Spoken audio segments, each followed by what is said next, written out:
Glad you guys are here. My name is Philip. I am the student and young adult pastor here. Generally, right now, we dismiss middle school, but you know the drill. If I'm up here in middle school, we're hanging out. And you're rolling your eyes at me, so I'm not going to make eye contact with you because you'd rather not be in here. But that's fine. That's fine. I'm okay. I hope you guys are having a great long weekend so far. I want to start this morning with an opportunity to be vulnerable with you. Is that okay? Can we do that? Yeah? Okay, cool. I have an irrational frustration with being unable to connect to technology. And I like, some people when they are trying to watch a YouTube video and they get the buffering wheel, they're like, oh man, I don't have good connection. Me, I take it personally.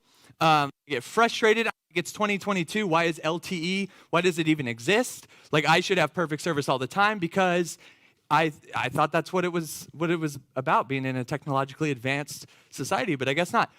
Maybe you're not a YouTube person though, but I think who's a big FaceTime person? Do we have FaceTime people in the room? Cool, no one. All right, this is gonna go great.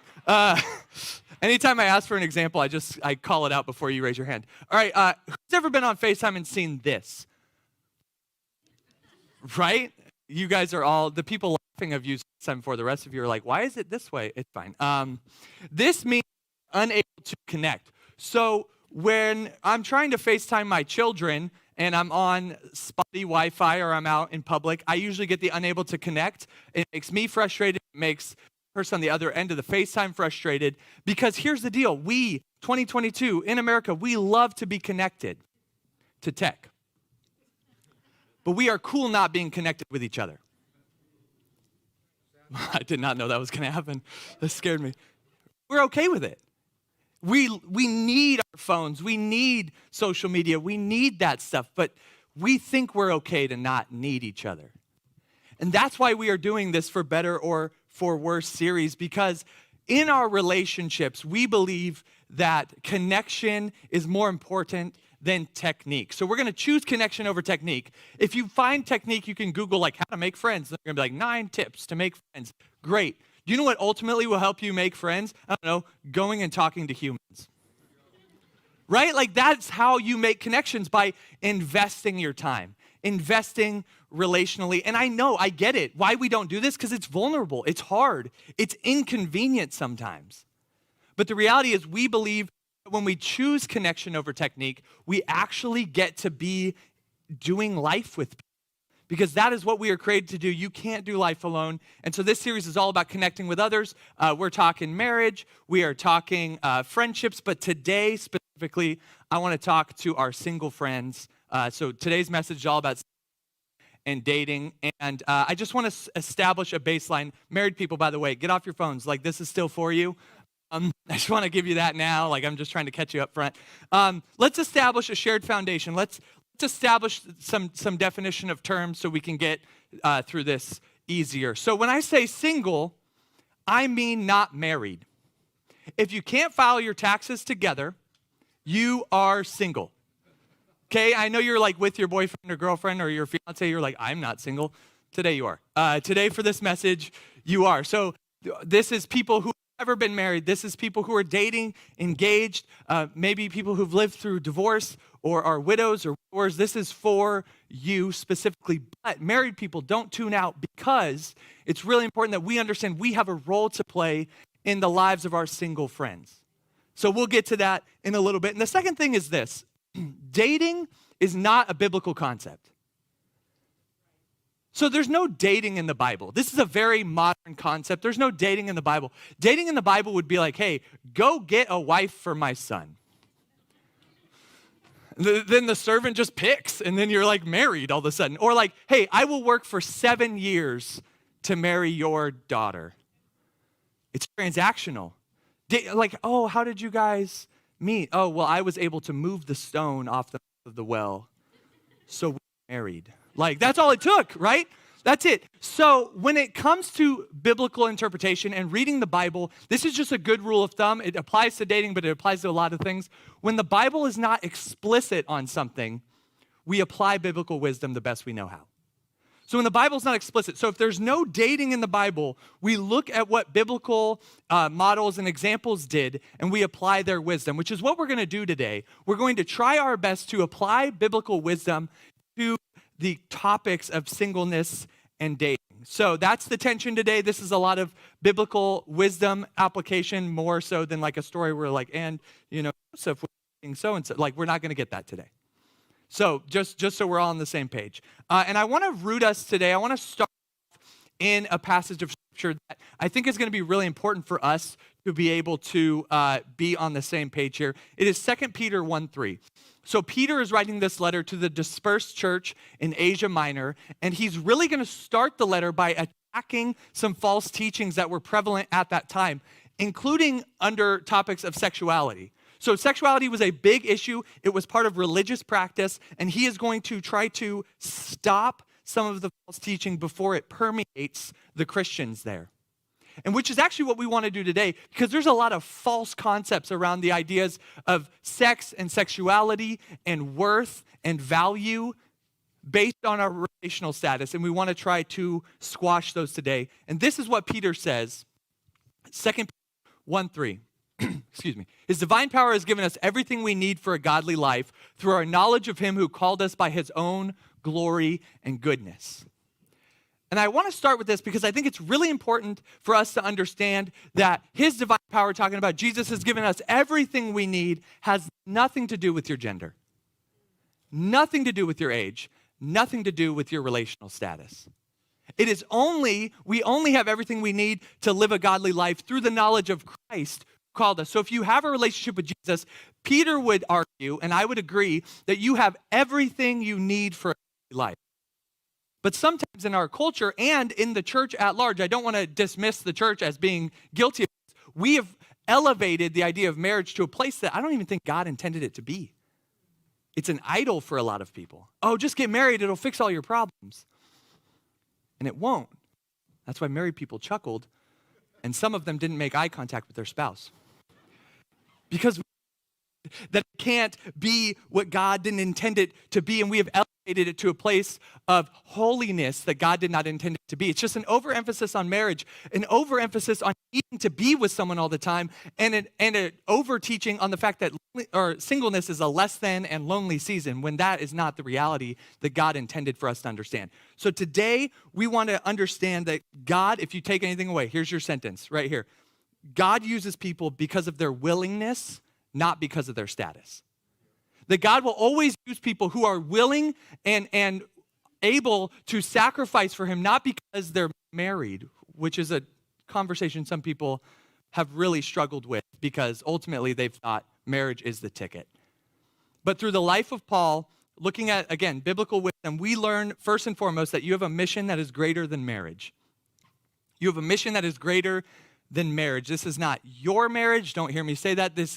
You have a mission greater than the concept and idea of marriage as a whole. So Paul is a biblical author who wrote most of the letters of the New Testament. I could have chosen any of them because he always starts out in a similar way, but let's go to Romans chapter 1, verse 1, because that's where we kick this off, and we've just been in Romans for, I don't know, like 8 years or whatever. It was like 50 weeks. I'm just being dramatic. Paul, a servant of Christ Jesus, called to be an apostle and set apart for the gospel of God. So why I choose this and why it's important for us to notice this is Paul experienced radical transformation. Like, he went from persecuting and seeing Christians, like making sure they got murdered, to being one. Pretty big jump, right? His life is marked by radical transformation, by a selfless building of the church, by just a willingness to do whatever God has called him to do, a passion for the gospel, and all of that had nothing to do with his relational status. In fact, Paul was a Pharisee before he came to know Christ, and likely he was married prior to his conversion. And for some reason or another, he is no longer married. 1 Corinthians 7, he says, I wish you were single like I was, because he was then single. And I think what we need to really grasp about this, and I think it's important, is that we people, modern age, have tied being on mission for God with marriage. And those are actually separate, because biblically, if you kept a tally, married people versus single people, God actually calls more single people into ministry into his mission than he does married people. Now, this doesn't mean we have divorce paper signings in the lobby after service if you want to get involved. That's not what we're doing here. But it does mean that it's not a prerequisite. And we've made it a prerequisite. We've maybe not through explicit teaching, but implicit bias here says you have to be married to serve God. And I can say that just with all confidence because I used to believe that you have to be married to serve God. I accepted Jesus when I was 18 years old. I grew up in the church though, so I had all the right answers but didn't have the relationship part, the part that mattered. And at 18, I accepted Christ, and it was kind of a odd thing because I accepted Christ, and I'm like, now what? I'm like, dude, you grew up in church, you should know the answers. And I just was like, you know what? I'm just going to plug in. I'm just going to plug in, start serving. And after about a year of serving, I realized something. I realized that God created me to serve the church. God created me and was calling me into ministry. But here's the problem. I was 19 years old. At home, I was single. I didn't have a career ambition, really. I wasn't going to school. I didn't really have any drive to do anything. I assumed that I hadn't checked enough boxes to serve God. I assumed that I wasn't quite there yet when it comes to serving God, that I needed to do some more stuff because our culture teaches us that it's there's a list of 4 or 5 things, but it's generally when you're married, when you have kids, when you're working in your career, when you establish roots, you buy your home, you get a dog, you've arrived. Then you've made it. And we are all about arrival in our culture. Then you've arrived. Then you could really be unleashed with your potential. And the church has kind of adopted that. Oh, don't worry. When you're married, God will really use you in your marriage. What about me, 19-year-old Philip, in my singleness? I was like, God can't use me until I've checked those boxes.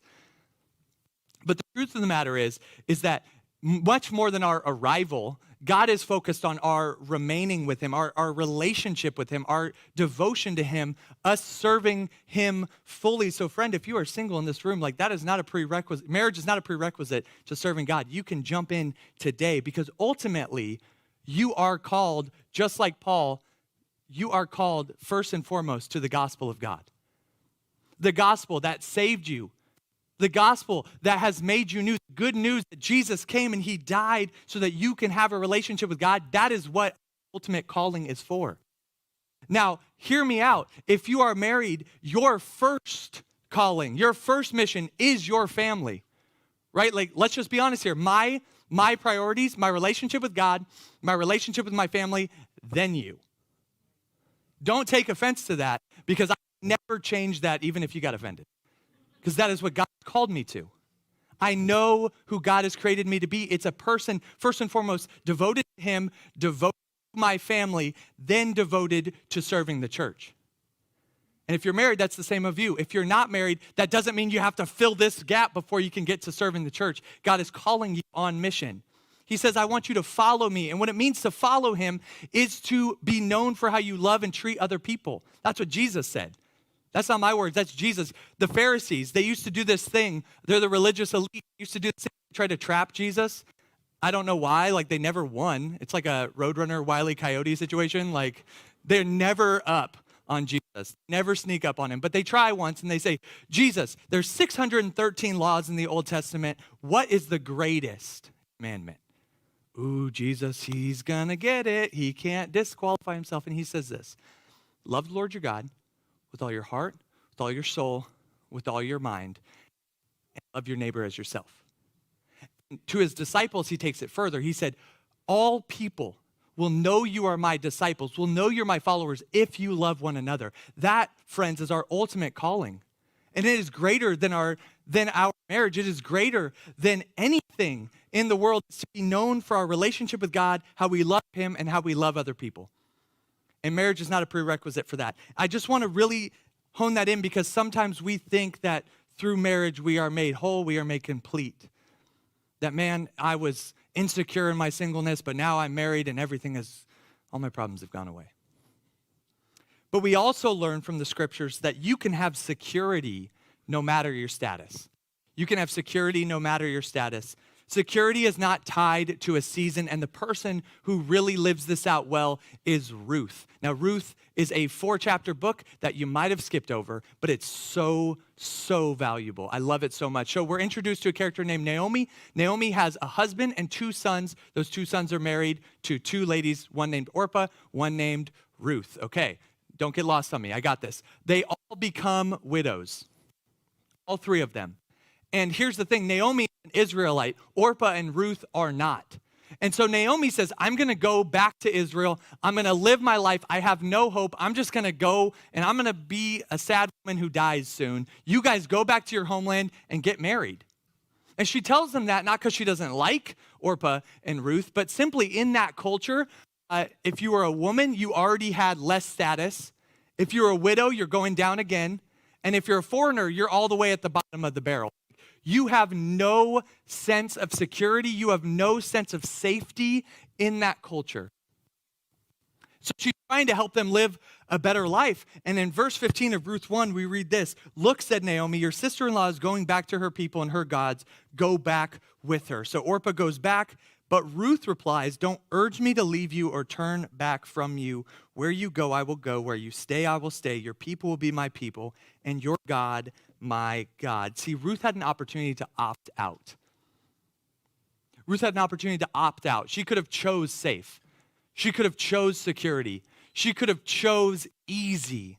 But instead, she chooses to stick it out with Naomi, and she goes right where God has placed her. She dives in right where God has called her, and she roots herself right where God has her planted. And if you've read the story, spoiler alert, she meets a man named Boaz. They get married in chapter 4. But none of that happens if she abandoned purpose in chapter 1. Because here's the truth for us today. There will always be an opportunity to bail before God's blessing. There will always be an easy way out. And a lot of us would prefer it.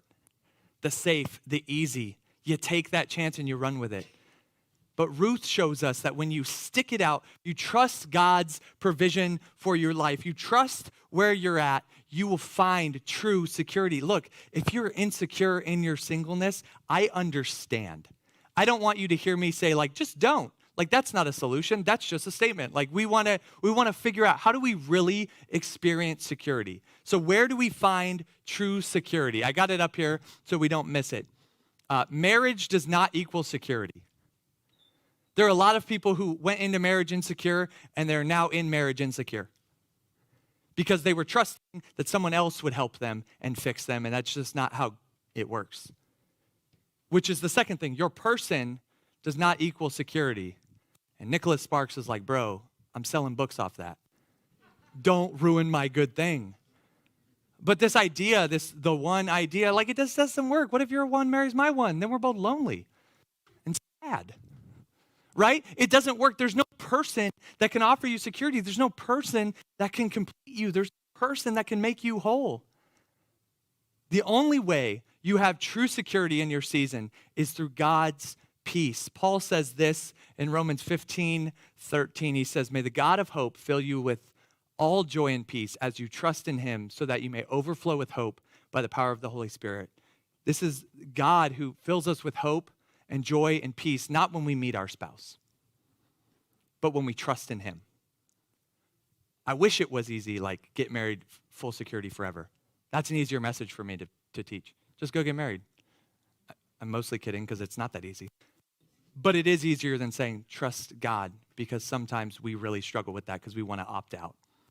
We want to do our own things. But here's the truth. This is what Ruth also teaches us: to be faithful to the people you have and the season you are in. See, she walked back into Israel with a woman, Naomi, who said, I have no hope. I'm just going to go be an old person who dies.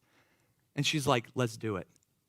Let's do life together because you were created for community. You can't do life alone. The Bible's very clear that we are created for community because Jesus lives in community. Father, Son, Holy Spirit, that is community, friends. And we are created in his image to live in community as well. And here's the reality: regardless of your season, you have to embrace your season. And this is not easy for us because we as a people, we love to look ahead longingly at the future, look to our past fondly. We love to twist how hard the past was to make us think we should be there instead. This is just who we are. I'll just kind of throw out some examples. Maybe you're single, and when you were single, you're like, man, I just can't wait to date somebody. Then you're dating somebody, and you're like, wow, I wonder when he's going to propose.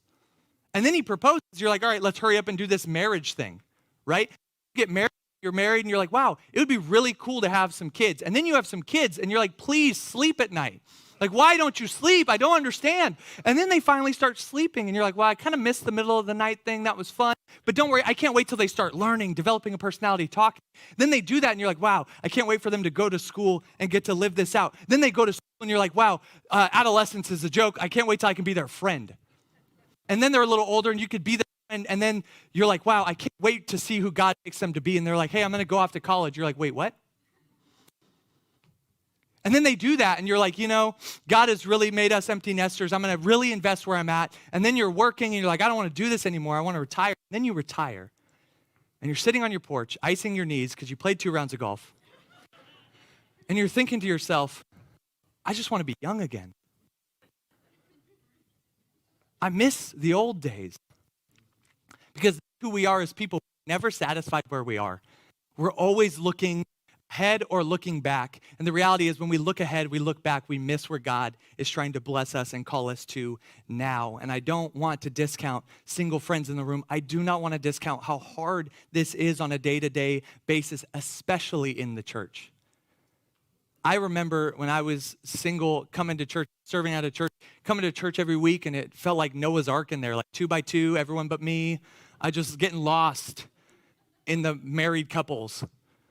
Like, I remember that. It's not easy, but the truth of the matter is when we trust God for our security, we trust God for our identity instead of what people tell us all about, this hyper emphasis on marriage, this hyper emphasis on our activity. When we trust that God says you're a child of God, who God loves, with you I am well pleased, and we actually root ourselves in that, he will make us feel fulfilled. Because ultimately, John Piper, who's an author and a pastor, says it best. He says this: God is most glorified in us when we are most satisfied in him.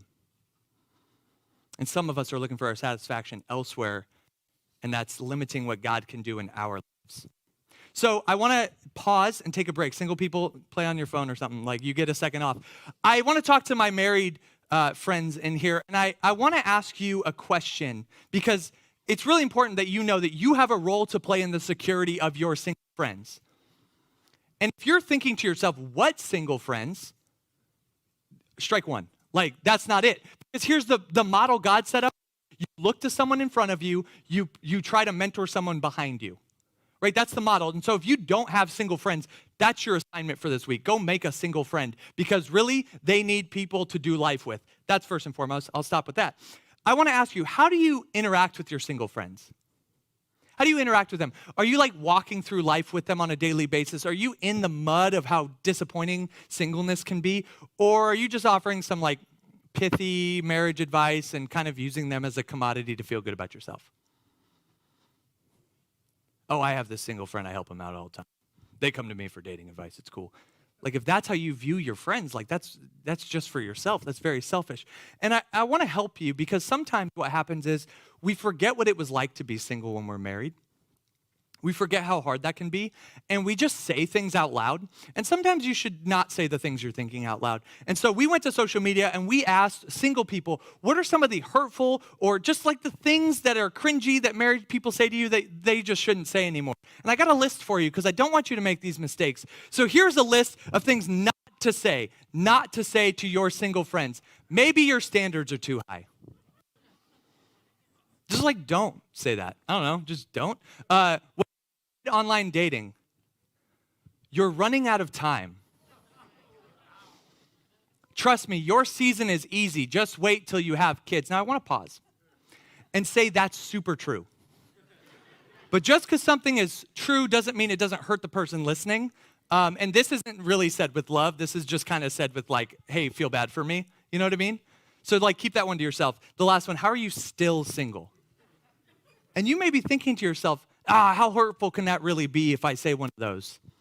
I'll tell you, as somebody who, as all of you were, at one point or another single, you think you saying it doesn't hurt. But what if you're the ninth person that day to say it? Because they got parents, they got siblings, they got friends, they got coworkers, and they're all saying, you're running out of time, you're running out of time, you're running out of time. They come over to your house and you're like, you're running out of time, and that's the one. That's where they just wanted safety and security. Instead, you insulted them, thinking you were offering advice. Just like, don't say these. If you need to take a picture of the screen, that's fine. Just don't say these. I'll help you, though. Here's some things you can say to your single friends. Here's what I want to say. Hey, come over for dinner. I've got your back. You deserve the best, so don't settle. Let me meet him or her and get to know them. And maybe the most important question you could ask anybody is, what is God calling you to do next? So, married friends in the room, I know it's a long weekend. I get this. I'm going to give you some homework. Single people, you get no homework today. Married people, you get homework. Here's your homework. I want you to invite a single friend over for dinner this week. Not to try to hear their dating stories, not to try to give them advice because you think you got marriage figured out. I want you to invite them over just to show them that you care about them as an individual, not what they have to offer you in terms of making you feel good about yourself, okay? Can we do that? Can we invite a single friend over? Now, maybe talk to your other married friends so you don't all invite the same single friend over. Because, I don't know how many dinners that single friend needs, but not that many. But that's your homework, because ultimately we should be investing in the lives of our single friends because we have a role to play in their security. Okay. So you have a mission greater than marriage. You can have security no matter your status. The last one, you are called to a standard in your season. This is for everyone. You are called to a standard in your season. Again, you have to apply biblical wisdom when it's not explicit. And from the life of Joseph, we learn that your dating life can be for God's glory. Now, if you don't know the story of Joseph, Joseph was the favorite of 12 brothers, which is like a really cool thing, to be the favorite of 12. And then his brothers, because they're jealous and they hate him, they beat him and they throw him in a pit and then they sell him into slavery, which is no longer cool to be the favorite when you're sold into slavery in Egypt. Like that's a swing and a miss. You don't like that. In a guy named Potiphar's house. Now, Potiphar is described as the captain of the guard. He's the head of Pharaoh's social security. Nope. Secret Service. That's what I meant to say. Those things are very different. He's the head of his secret service. So, he's an important dude in Egypt, and he lands in his house. And like all of us, when we have something happen to us that's not our fault, he could have moped. Joseph could have been like, woe is me. I didn't do anything wrong. What am I doing here? But instead, he leans into where God has him. He's okay with his season, even though it's hard. And because of that, God rewards his faithfulness. We read in Genesis 39, starting in verse 6, so Potiphar left everything he had in Joseph's care. With Joseph in charge, he did not concern himself with anything except the food he ate. Pretty good gig.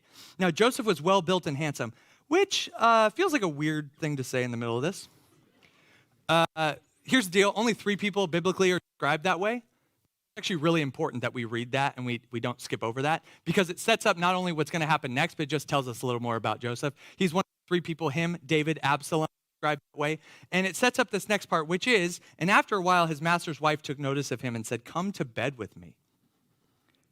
Now, understand that as much as Potiphar was his master, so was his wife. So keep that in mind when he says no. But he refused. With me in charge, he told her, my master does not concern himself with anything in the house. Everything he owns, he has entrusted in my care. No one is greater in this house than I am. My master has withheld nothing from me except you because you are his wife. How then could you do such a wicked thing and sin? Or how then could I do such a wicked thing and sin against God? And though she spoke to Joseph day after day, he refused to go to bed with her or even be with her. So he does this, and she actually devises a plan to get them alone together, and she makes at him, and he runs away, and she lies about him assaulting her, and he lands in prison. He lands in prison. But here's the deal. He is still faithful to God. Why? Because he didn't see breaking that standard as a sin against Potiphar. He was concerned about that being a sin against God. And he understood the stakes. So this is what we learned from him. Joseph honored God with his choices. He honored God with his choices, but he also paid a sacrifice for those choices. But again, ultimately, he was blessed by God for his obedience because a few pages of your Bible later, you will find him second in command of all of Egypt, not because he is so awesome, but because God rewarded his faithfulness. his faithfulness to the standard God has called us to. And so let me just help you. This is for everyone. When it comes to this standard, especially looking at the story of Joseph, we have to ask the question, like, what do we do with this sex drive desire God put in our heart? And what Joseph would teach us is this: you deny the temptation. So here's your lesson. It's very easy. If you're married, you get to have sex with your spouse. That's the end of the list. And if you're not married, you have to make the harder choice and say no to that desire in your heart until you're in the right context, because that is how God designed it. God set an order in Scripture that we are to follow. We saw this in week 1. We are friends first, partners next, lovers last. And when we follow that design, we ultimately understand that it's for our good. It's not God taking something away from us. Why is this God's design? Because sex creates a connection that is meant for marriage.